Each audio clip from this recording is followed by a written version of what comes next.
And back then, nobody was buying this stuff. I mean, there were the proliferation of vintage clothing stores in this nation now is just astronomical, but there were only a handful of us that were doing that stuff back then. And I was going to used clothing wholesalers who basically bought all the remnants from Goodwill, Salvation Armies, things like that. And then they would sort this stuff out into different categories. For example, when you go to a gas station and you pull that paper towel out to check your oil, the reason that paper towel is blue is because part of it is made from shredded blue jeans. Roofing materials, asphalt roofing shingles, old rayon dresses would be shredded, and that part of that stuff would go to make roofing shingles. So there was all of these uses for all of this clothing. Like when you get a winter coat and it's got a quilted lining and it rips, and there's all of this different colored material in there. It's shredded up clothing to make that lining for the thing.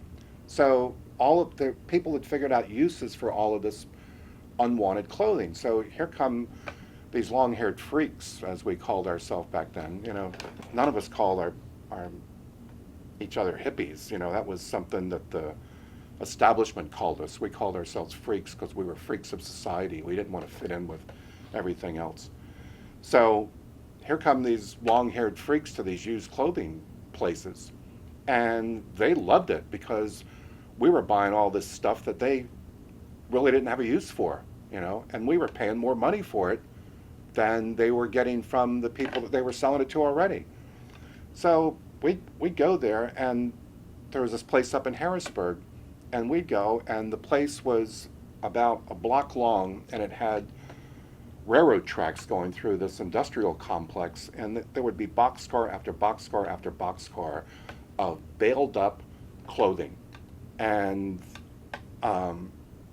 you'd go into the warehouse, and these things would be stacked up to the 30-foot high ceiling, and you'd go up there, and there'd be about this much dust on the top of the thing, and you'd look and pull a couple of swigs of garments out of this thing. It's like, oh, let's get this one. And you'd open it up, and there'd be like these beautiful dresses from the teens and 20s and stuff like that that had been baled up for decades, just sitting there, you know.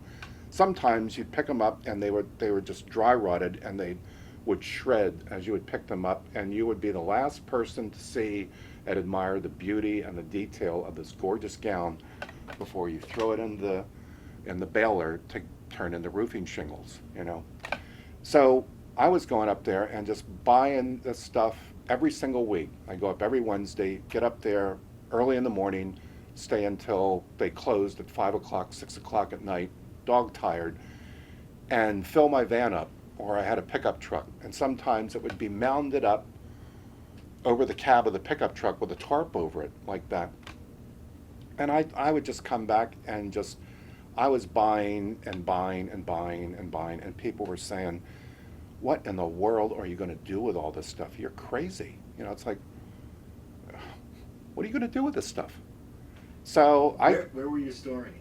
it was in the back of the Zap store. The Zap store was located at 320 North Queen at the time, on the west side of the 300 block of North Queen Street there. And the building was just very narrow, but it was very, very long. And we had a second floor to the place that most people didn't know about. And we had refrigerator boxes up there that we would store stuff in, you know. There'd be shirts, dresses, Hawaiian shirts, bathrobes, stuff like that, just piled up in there. So I just kept buying and buying and buying and buying. And we even used to be able to pull up to a Salvation Army or Goodwill, and after spending $50, you know, you couldn't get the back doors of the van closed, you know. But today, in 2013, you can't go into any Goodwill, Salvation Army, any place at all, and find anything of any age to it at all. So we were shooting fish in a barrel back then. And it was great. I mean, it was just so much fun to be on the hunt, you know, the pursuit of old, really cool clothing.